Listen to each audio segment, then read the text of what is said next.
Hello दोस्तों, नमस्कार। मैं हूं यशवंत दामले और आप देख रहे हैं यस मनी विज्ञान चैनल। यस मनी विज्ञान चैनल में आपका स्वागत है। आज के वीडियो में हम सीखेंगे विद्युत विभव एवं विभवांतर। ठीक ना, ये पढ़ेंगे और साथ साथ में जानेंगे विभवांतर तथा विभव की परिभाषाएं और इनके मात्रक तथा इनसे संबंधित छोटे सवाल जो कि परीक्षा की दृष्टि से बहुत ही महत्वपूर्ण होते हैं। तो आइए शुरू करते हैं।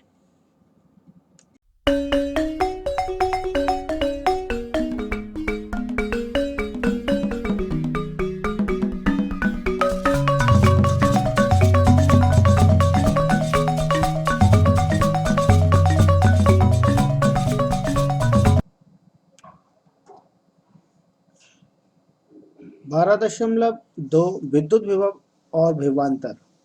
यह देखते हैं विद्युत विभव और विभवांतर।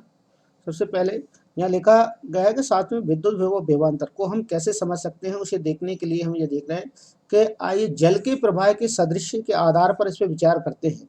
माना कि एक कॉपर का तार है, इसमें आवेश स्वयं प्रवाहित नहीं हो सकता। सपोज दैट जो मान लिया गया है कोई कॉपर का तार है, तो इस तार में स्वयं अपने आप ही आवेश का प्रवाह संभव नहीं है।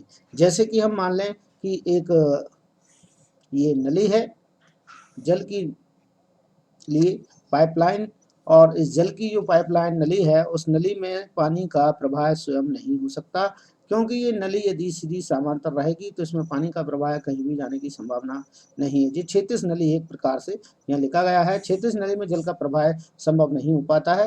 ठीक है ना, यदि नली को मैं ऐसे करके रखूं कि एक सिरे को नली को ऊपर की साइड पर रख दूं, ये इस प्रकार से नली को मैं रखूंगा तो उसमें दावांतर उत्पन्न हो जाएगा, और दावांतर उत्पन्न होने के कारण नली का में जल का प्रवाह संभव हो सकता है। ये देख पाएंगे आप किस प्रकार से यहाँ उच्च सिरे से नली में जल का प्रवाह निम्न नीचे की सिरे की ओर होने लगेगा, जबकि यहाँ पर ऐसा संभव नहीं है। ठीक ना, जबकि यहाँ पर ऐसा संभव है कि उच्च सिरे से जल का प्रवाह निम्न सिरे की ओर होना प्रारंभ हो जाता है। तो इसी प्रकार से आवेश का प्रवाह भी उच्च सिरे से निम्न सिरे की ओर होना प्रवाह होता है, अर्थात यहाँ विभव का मान ज्यादा होगा, पोटेंशियल ज्यादा होगा, वहां से विभव कम विभव वाले स्थान पर यह बिंदु की ओर प्रवाहित होना चालू हो जाता है। तो इस प्रकार से विभव को हम समझ सकते हैं। तो आइए आगे देखते हैं इसे कि किसी चालक तार में आवेश के प्रवाह के लिए वास्तव में गुरुत्व बल की कोई भूमिका नहीं होती है। इलेक्ट्रॉन केवल तभी गति करते हैं जब चालक के अनुदिश विद्युत दाब में कोई अंतर होता है, जिसे कहा जाता है विभवांतर। इसे हम परिभाषित करेंगे आगे।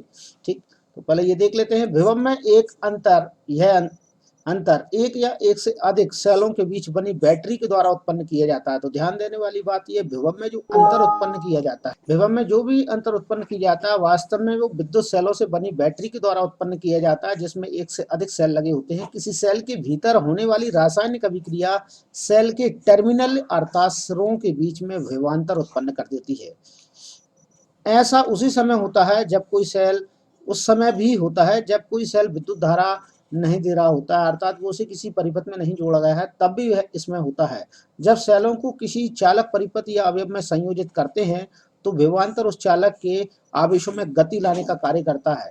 ठीक ना, तो वो विभवांतर जो काम कर रहा है उस चालक तार में, जैसे हमने जोड़ दिया है सेलों को, तो उस चालक तार में जो भी आवेश है उसमें गति लाने का काम भी विभवांतर ही करता है, और तब जाकर उसमें विद्युत उत्पन्न हो पाती है। यह ध्यान देने वाली की बात है। किसी विद्युत परिपथ में विद्युत धारा बनाए रखने के लिए सेल अपने अंदर संचित रासायनिक ऊर्जा को खर्च करता है। ये आपको ध्यान रखना है कि सेल में विद्युत धारा बनाए रखने के लिए सेल क्या काम करता है, सेल अपनी रासायनिक ऊर्जा खर्चा करता है, जिससे कि वहां पर विद्युत प्रवाह बना रहे। अब इसकी परिभाषा को हम देख लेते हैं, नोटिस कर लेते हैं कि किसी धारावाही विद्युत परिपथ के दो बिंदुओं के बीच से तात्पर्य होगा कि एक बिंदु यदि ए है और दूसरा बिंदु यदि बी है, ये दो बिंदुओं के बीच विद्युत विभवांतर को हम उस कार्य द्वारा परिभाषित कर सकते हैं। यहां देखेंगे हम किस प्रकार से हम इसे परिभाषित करेंगे कि एकांक आवेश को एक बिंदु से दूसरे बिंदु तक लाने में किया गया कार्य क्या कहलाएगा, विभवांतर कहलाएगा। इसे हम इस प्रकार से समझ सकते हैं। यहाँ दो विभव के गोले लिए हैं मैंने, और यहाँ पर विभव का मान मैंने रखा है अधिक। यहाँ देखिए एक गोले में विभव का मान अधिक है और यहाँ पर विभव का मान कम है, ये मैं मानकर चल रहा हूँ, और इन दोनों को मैंने एक तार की सहायता से जॉइंट कर दिया है। ठीक है, अब विभव कहाँ से कहाँ जाएगा ये आप बता सकते हैं। फ्लो में विभव जाएगा, यहाँ पर अधिक विभव है, हायर मान है यहाँ पर विभव का, यहाँ से विभव लो विभव यहाँ पर है, वहां जाएगा। तो एकांक आवेश को एक बिंदु से दूसरे बिंदु तक ले जाने में जो भी कार्य करना पड़ती है, आवेश मतलब क्यू को जो भी कार्य करना पड़ती है वो विभवांतर के बराबर होता है। अर्थात जिसे आप लिख सकते हो वोल्ट बराबर, यहाँ पर जो दिया गया है डब्लू गया है, डब्लू किया गया कार्य है एक बिंदु से दूसरे बिंदु तक आवेश को लाने में, और आवेश होगा क्यू और वी है विभवांतर। इस प्रकार से आप इस समीकरण को लिख सकते हैं।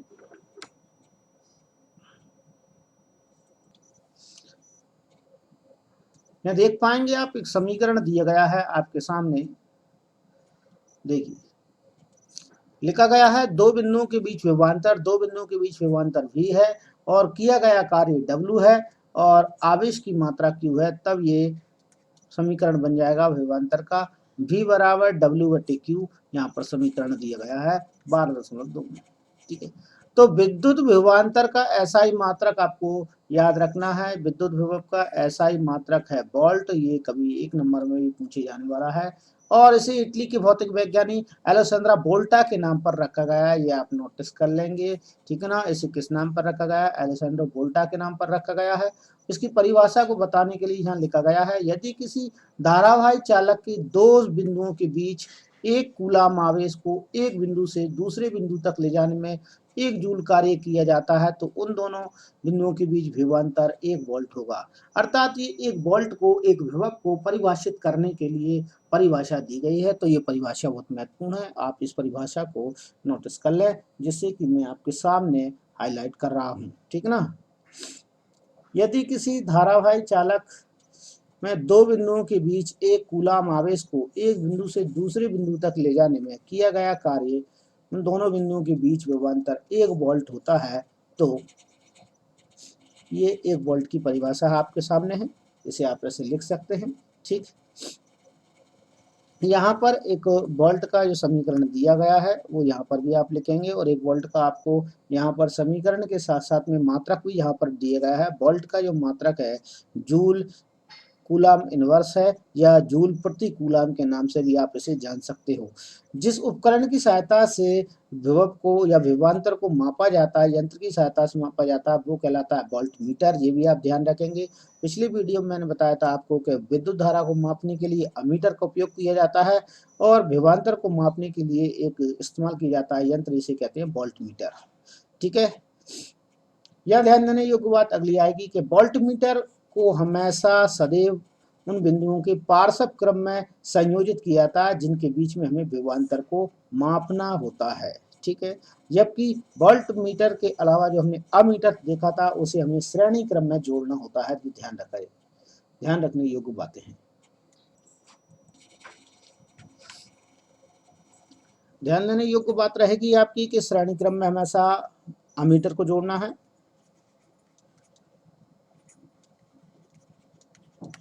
अमीटर ये श्रेणी क्रम में जोड़े जाने वाला है और वोल्ट मीटर हमेशा पार्श्व क्रम में जोड़ा जाएगा, अर्थात समांतर क्रम जिसे हम कहते हैं। आजकल जिसे वर्तमान समय में पार्श्व क्रम के नाम से जाना जाता है, तो पार्श्व क्रम में से जोड़ा जाएगा। ठीक, अब यहाँ समीकरण दी सूत्र उदाहरण दिया गया है 12 वोल्ट विभवांतर के दो बिंदुओं के बीच में दो कूलाम आवेश को ले जाने में कितना कार्य करना पड़ेगा। तो यहाँ पर सबसे पहली बात है हमें सूत्र याद होना चाहिए, V बराबर W बटे Q। तो यहाँ पर ये हम सूत्र लगाएंगे। तो वोल्ट का मान 12 वोल्ट दिया है, अर्थात V बराबर का मान दिया गया है यहाँ पर 12 वोल्ट, और यहाँ पर Q का मान दिया गया है, आवेश का मान दिया गया है 2 कूलाम आवेश, और W बराबर कार्य हमें करना है ज्ञात। ठीक है, इस प्रकार से अब ये सारे मान उठाकर हम रख देंगे इस समीकरण में। तो हमें किसका मान ज्ञात करना है, पहले W का मान ज्ञात करना है। फॉर्मूले को जो हमने ऐसे लिखा है उसे इस प्रकार से कर लें, Q को ले जाएं V के साथ में। ठीक है, और W का मान प्राप्त हो जाएगा। तो अगला समीकरण बनेगा W बराबर इंटू क्यू। ठीक है, तो V इंटू क्यू में हम मान रखेंगे W बराबर V का मान है 12, सॉरी V का मान है 12, तो यहाँ से मैं इसमें V का मान रखूंगा, यहाँ से नीचे रखता हूँ W, V का मान है 12 और इंटू यहाँ पर कूलाम का मान है 2, ये रख दिया मैंने 2, यहाँ पर देखूंगा ये आ जाएगा 24, इसमें लिख दूंगा जूल, ये इसका उत्तर हो जाएगा कंप्लीट। ठीक ना, इस प्रकार से इसे आप सरलता से कर पाएंगे। देख पाएंगे प्रश्न दिए गए हैं, उनमें पहला प्रश्न है किसी युक्ति का नाम लिखिए जो किसी चालक के सिरों पर विभवांतर बनाए रखने में सहायता करती है। तो इस युक्ति का नाम आप अच्छी तरीके से जानते हैं, विभवांतर को बनाए रखने का काम होता है बैटरी का, जो सेलों से मिलकर बनी होती है, उसका आंसर आपको मिल जाएगा। तो आप इसमें बैटरी ही लिखेंगे, ठीक ना, आंसर में तो बैटरी यहाँ पर आप लिख देंगे।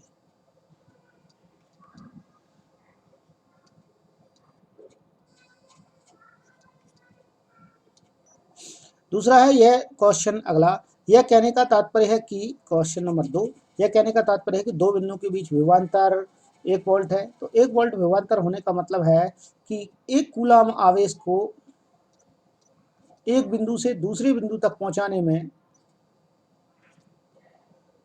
1 जूल कार्य करना पड़ रहा है। इसका तात्पर्य यह है, ये अर्थात परिभाषा को दर्शा रहा है, सीधी सीधी हम कहें तो।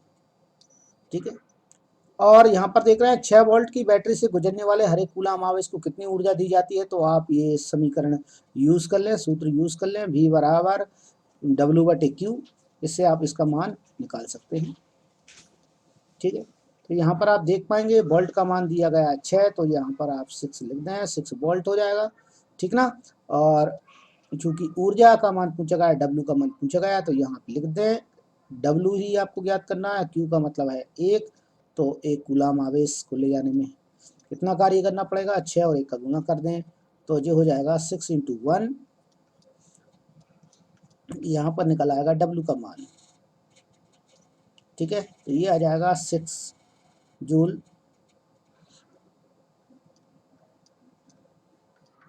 W बराबर,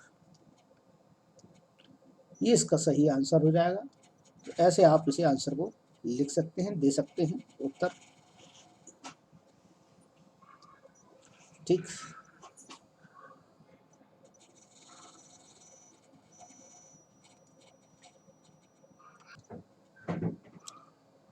सारणी 12.1 विद्युत परिपथ में सामान्यतः उपयोग होने वाले कुछ अवयवों के प्रतीक यहाँ पर निम्नलिखित में दिए गए हैं। तो हम सबसे पहले इन प्रतीकों को देख लेते हैं। यहाँ देखिए सबसे पहले दिया गया है नंबर 1 पर आपको बताया गया विद्युत सेल। तो विद्युत सेल का प्रतीक जो होता है, इसमें एक बड़े साइज की वर्टिकल रेखा है और एक स्मॉल साइज की वर्टिकल रेखा है, और यहाँ पर आप बना देंगे वर्टिकल जो स्मॉल साइज की रेखा है उसमें आप नेगेटिव साइन बनाएंगे, और जो बड़ी साइज की रेखा है उसमें आप पॉजिटिव साइन बनाएंगे। तो इस प्रकार से जो आपको नजर आ रहा है, तो यहाँ पर ये आपके सामने है और ये आप बना सकते हैं। ठीक है, ये देखिए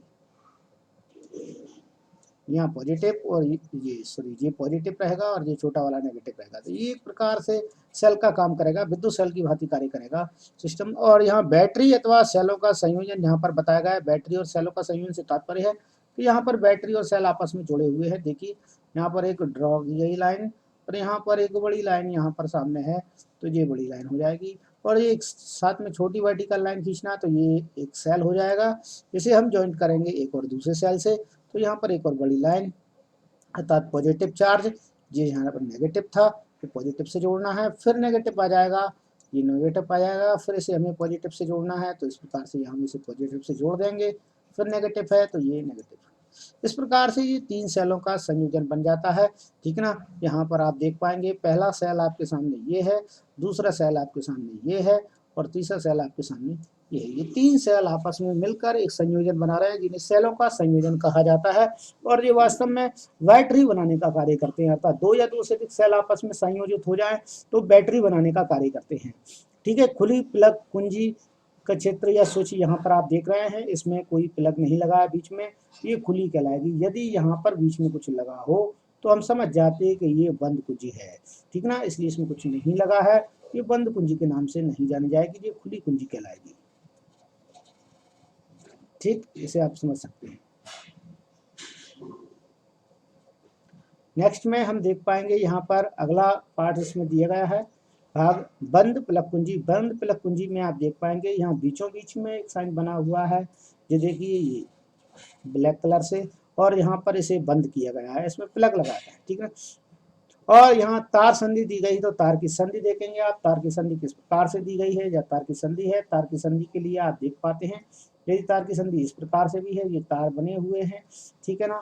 और यहाँ पर यदि मैं एक तार यहाँ ज्वाइंट कर देता हूँ, ठीक है, तो भी चलेगा, लेकिन इस तार को ज्वाइंट करने के लिए साथ साथ में मुझे यहाँ पर एक एलॉय बताना पड़ेगा, अर्थात मुझे यहाँ एक इस प्रकार से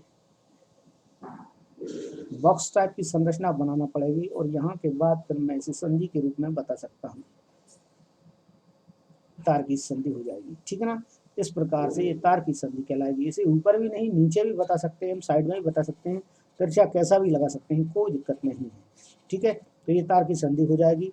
आगे चलते हैं, अगले बिंदु में देख पाएंगे आप, यहाँ लिखा गया है बिना संधि के तार की क्रॉसिंग। तो बिना संधि के तार की क्रॉसिंग के लिए सीधे सीधे से एक तार होगा, वायर होगा, इसके बाद दूसरे नंबर पे एक और वायर यहाँ से निकालना चाहते हैं आप इसके ऊपर से, और उसमें कहीं जोड़ नहीं देना चाहते हैं, तो आप क्या करेंगे, तो किस प्रकार से इसमें बिना संधि के तार को ज्वाइन करेंगे, वो तरीका ये है, इस प्रकार से बना लीजिए, फिर इसे उठाकर इस प्रकार से यहाँ पर मिला दीजिए, तो ये एक प्रकार का बिना संधि का तार हो जाएगा, जो इसे टच नहीं करता है, और इस प्रकार से हम इसे दिखा सकते हैं, ठीक है। इसके बाद आएगा विद्युत बल्ब का संकेत कैसे बनाना है। तो विद्युत बल्ब का संकेत आप ऐसे भी बना सकते हैं, और इस प्रकार से भी विद्युत बल्ब का संकेत बना सकते हैं, जैसे कि होता है।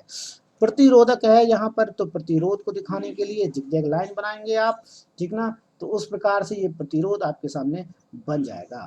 प्रतिरोध के लिए आपको जिगजैग लाइन बनाना, ऊपर नीचे करना है, काउंट करके नहीं करना, बगैर काउंट करके करना है, तो आप ये कर सकते हैं, ठीक है ना। इसके बाद धारा नियंत्रक या प्रतिवर्ती धारा या धारा नियंत्रक के रूप में आप जानते हैं। तो धारा नियंत्रक क्या है, धारा नियंत्रक होता है एक प्रकार से धारा को कंट्रोल करने वाला, अर्थात धारा को रेगुलेट करने वाला, जो हम के नियम में भी प्रयोग किया जाता है। धारा को हम यहाँ पे कंट्रोल करते हैं, रेगुलेट करते हैं, कितने एम्पीयर की धारा हमें प्रभावित करना है, तो वो यहाँ से हम कंट्रोल कर ली जाती है। धारा नियंत्रक जो प्रतिरोध बनता है, उसी के ऊपर आप एक तीर का निशान, जैसे कि हमने प्रतिरोधक बनाया है ये, और प्रतिरोधक बनाने के बाद आप यहाँ पर एक एरो का साइन बना देंगे, तो ये आपके सामने प्रतिरोधक की तरह कार्य करेगा, ठीक है, या धारा नियंत्रक की तरह काम करने लगेगा। ये आप ऐसा साइन इसमें बना दें, जैसे कि इसमें बना है, ये देखिए, तो ऐसा साइन आप इसमें बना देंगे, ये प्रतिरोधक की तरह काम करेगा। साथ साथ में बात कर रहे हैं हम अमीटर की।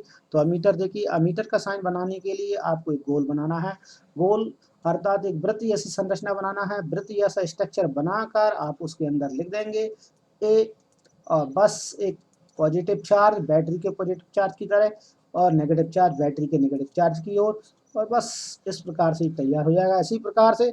और ध्यान रखा जाए, श्रेणी क्रम में ही इसे जोड़ा जाता है, ये आपको ध्यान रखना है। पहले भी बता चुका हूँ मैं कि अमीटर को हमेशा श्रेणी क्रम में ही संयोजित किया जाता है। वोल्ट मीटर है, वोल्ट मीटर को पार्श्व क्रम में जोड़ा जाता है, ये आप ध्यान रखेंगे, ठीक।